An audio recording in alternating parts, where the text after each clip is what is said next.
All right, are you ready? Let's do it.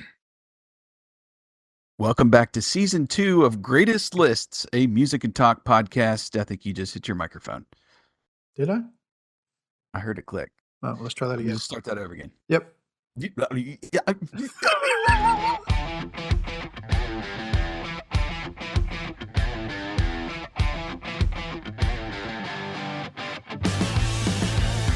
Welcome to the Greatest Lists podcast, a show about music and lists.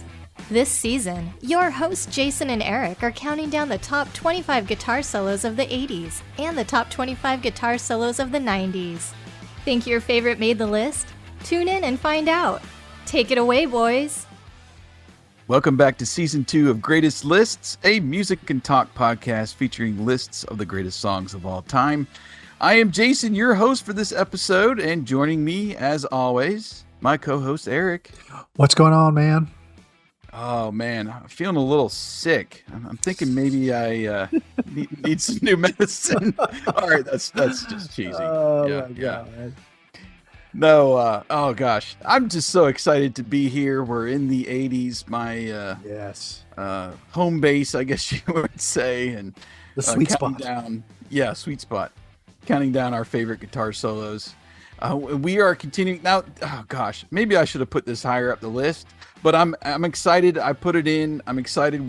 I'm kicking off at least my part of the list with this band because they're one of my favorites of all time, and especially this album. But anyway, we are going to tell you that the number 24 song in our list comes from the 1983 album titled Sports. It is I Want a New Drug by Huey Lewis and the News. Behind the music. So our spotlight today is on guitarist Chris Hayes, who joined the band in 1979 when they were called, which I did not know this, Huey Lewis and the American Express. Did you know that? No, I did not. They actually had to change the name because when they were signed to a record deal, they're like, yeah, American Express is going to be all over us for that name. So you would can't use that imagine, name. yeah. Yeah. So they changed it to the News. But Chris joined them in 79. He essentially retired from the band in 2001 to spend more time with his family.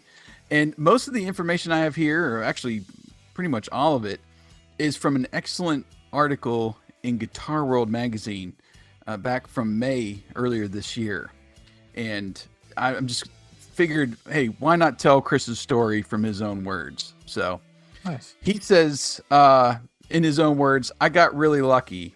I was playing in a few bands, was scraping by. I lived next door to this lady who said, hey, I know this guy who needs a guitar player. Are you interested in auditioning? I said, hell yeah. I was looking for jobs. I went in, met with Huey, and as I was playing, I remembered looking down at my fingers the whole time. And Huey said, he plays really well, but we've got to work on his image. I wasn't much of a performer at the time. So while adding catchy riffs and adventurous solos to the group's rapidly growing number of knockout hits in the early 80s, Chris also proved to be a great songwriter. And he's got credits like Working for a Living, I Want a New Drug, this song, and The Power of Love also to his credit. Wow. So he's also a songwriter. The Guitar World article goes on that Chris's playing is, heard all over the world, even now. Bar bands, still play the licks. Yeah. Yet when people talk about notable guitarists of the 80s, they don't mention you. You're unsung, underrated. Chris responded, quote, I am sort of an underappreciated guitar hero, question mark. Probably, but that's okay. With everything I've been given in life, I'm not unhappy about that at all. I've had success and I don't need to prove anything to anybody. I could list lots of great guitar players that nobody knows. So, that's very humbling to hear a lead guitarist from a popular band being humble, So when asked about the riff for I Want a New Drug, Chris says, I kind of fashioned it after working for a living. The song was something of a success, so I said, I'm going to write a song like it. I came up with that bouncy guitar riff, and that was that. And it was actually super easy. It came right out. I used a Les Paul and a 50-watt Marshall through a 4x12 cab, cranked all the way up. So there's your Nice line and- for all you guitar players. Nice and basic. That's awesome. Yeah. When Chris was asked about the solo for this song, he said, quote, Huey was great. He gave me a lot of leeway on solos. That one in particular was a lot of fun. That was always my favorite part of the recording. When we were done with the basic tracking, Huey and I would go in and he would produce me. We just got along. The other guys would produce me sometimes, but I preferred working with Huey. He always got me, quote unquote. He knew what he wanted out of me, and he did it in a very gracious way. A lot of times we try a guitar solo, but sometimes we listen to it and go, no, it needs some more sax there. So, and that's what I love about Huey Lewis and the News. I mean, just you get the full spectrum in some songs like this, and in some songs it's more dialed into, highlight one of the other musicians. So in response to the guitars that Chris has used over the years, he said, my late 60s Les Paul Gold Top was a real favorite. One of our lighting techs dropped it and he didn't tell me, and he put it back on the stand.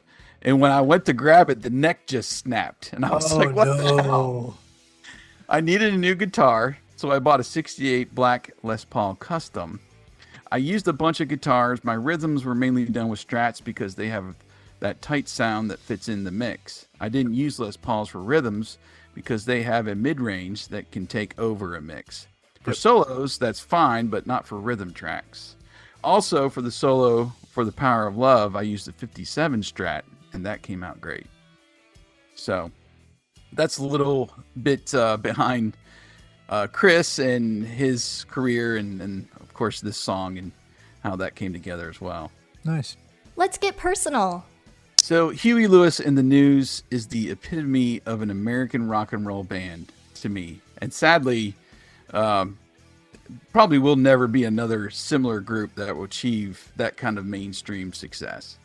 I mean, I would refer to our listeners to check out the Power of Love episode from season 1 for my initial exposure to the band, but I've just loved them over the years, and especially the Sports album. It's like my go-to album for Huey.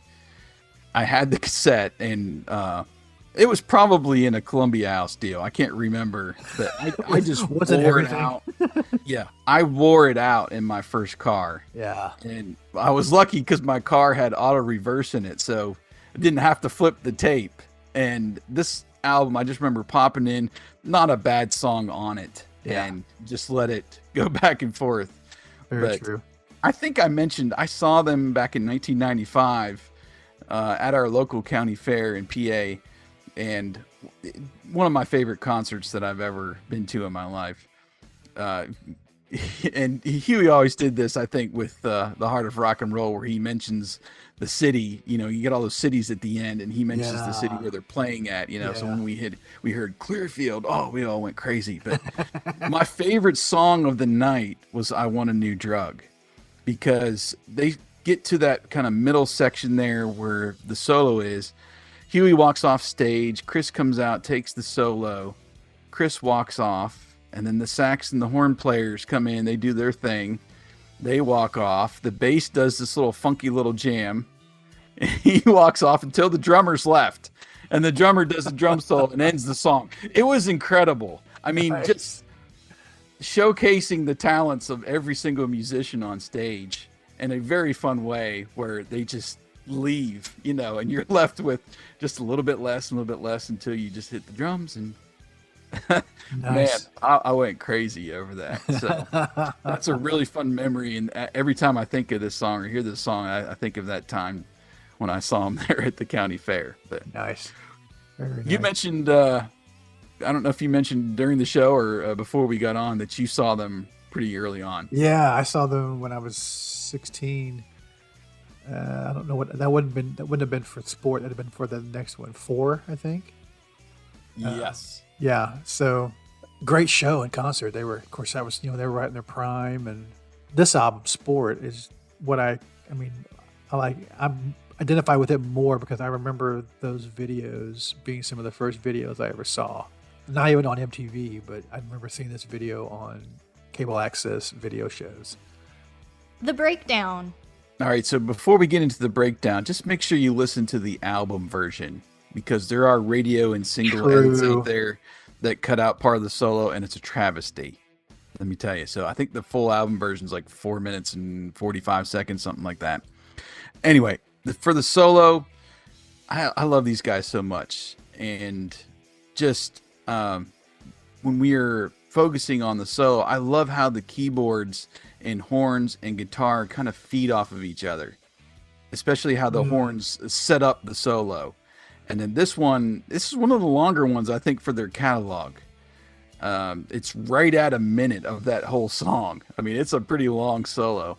And I love the sound of his guitar. It seems like it's tuned higher or something, but it's really crisp, and you can really hear it distinctly over even while they're playing the horn riff that whole time during the solo. Yeah. You know, but he just cranks it up. There's a lot of note bends throughout the solo, and that last little lick that he plays, it sounds like the beginning of Purple Haze. No, it is Purple Haze. It's essentially, yeah. Yeah. Now, I went back, I was watching live performances back in 85, and he does the full Purple Haze riff, not just that really? part. He gets awesome. do do do do do, and he just keeps going with it, and then they, kick back into the song. But oh man, it's during those performances too. Huey's up there with his harmonica matching the horns. So, oh man, I just love this. This solo is just so great, and like I said, I don't think there's a lot of really long solos like this in the Huey Lewis catalog that lasts a full minute. There's more your standard 16 bar or whatever, Yeah, this is I can't think of another song where they let him just walk for that long. So yeah. What did you think about the solo in this song? Oh, aside from the solo, I've always heard, my favorite part of the song is that outro where he plays the Purple Haze riff. Mm-hmm. I've always thought that was great. But yeah, you're right. He does not get credit for the level of guitar player he is. Mm-hmm. I think he gets overlooked a lot. He comes in and out too in the verses too. Yes, he does. He's got a lot of little fill-in riffs during the song. It's a guitar song. Absolutely. And Huey Lewis and the News don't have a lot of those. I mean, he fits into the band a lot perfectly, but they don't feature the guitar a lot. So yeah, and like I said, the horns, bands that have horns seem to drown out if you're trying to feature the guitar player. Right. So it's so weird, and I think that's probably why he doesn't get considered, or you don't think about Chris. Because when you think of Huey Lewis, you think of horns and sax and the harmonica and all that fun stuff, but not necessarily those great long guitar solos either. So. Yeah, as I'm sitting here thinking, I'm trying to think of another song that's got a long solo, and all I can hear are saxophones and harmonicas. So yeah, that just Power of shows you. Love. Yeah, Power of Love does true. have a pretty good solo. Yeah. Not quite as long as this, but it's nice, it's extended. Yeah. So, yeah. But for the most part, you're right. There's a lot of horns and harmonicas, but not a lot of guitar in their songs. Mm-hmm. All right. Well, there you have it. The number 24 solo on our top 25 guitar solos of the 80s. It's Chris Hayes and I Want a New Drug. Some bonus songs for this episode. I won't include it because obviously we already covered it, but yeah, go back and check out the Power of Love episode again, like we mentioned. There's a great solo in that song. But I want to mainly stick with the sports album. We hope to break it down in a bonus episode, track by track, because it's coming up on its 40th anniversary next month. So we're going to hear a couple other songs from that album. If This Is It, great intro solo and solo in the middle of the song as well on that one. And Walking on a Thin Line. Wow, the solo in that one is fantastic. That's a great song. I remember cranking that one in that car, my first car, and there's also like this little gunshot effect in the second verse. I love trying to time it out, and you got your little finger gun pointing out the window. But very heavy keyboard during the verses of that song too. Oh, it's just a great song. Yeah. So, and great lyrics. It's really about Vietnam. Yeah, I was gonna say I didn't know that until I was an adult. I mean, when I was Yeah, listening I to it, didn't really I know had that no either. idea. So anyway, stay tuned. You'll hear a couple more Huey songs in their entirety if you've got Spotify Premium. Unless if you don't, you'll hear just a quick little snippet of each song, make you want to go out and find them. And we have those song whip links conveniently in the show notes to go out and find those songs in your favorite music app. If you like the show, obviously subscribe. Leave us a rating in your favorite app. Helps us move up the charts. And if you want to support us, get your name in the show notes. Go over to patreon.com/The Retro Network, which is our home base. You can also find us on Twitter or X if you prefer, at Greatest Lists. Go find us on YouTube, at Greatest Lists over there as well. We've got Eric's videos from his 100 albums in 100 days. All those little reviews we're putting up on YouTube as well. And he's got them on his TikTok account. And, of course, our website, greatestlistspodcast.com. We're everywhere. We are everywhere. All right, Eric will take over hosting duties for the next show, our number 23 selection, which I had it as a potential honorable mention. So I'm very glad you chose this song. It's a great upbeat pop hit, killer solo. Cannot wait to get to it. So thanks again for listening to Greatest List. We look forward to continuing our list of the top 25 guitar solos of the 80s next time. You've been listening to The Greatest Lists.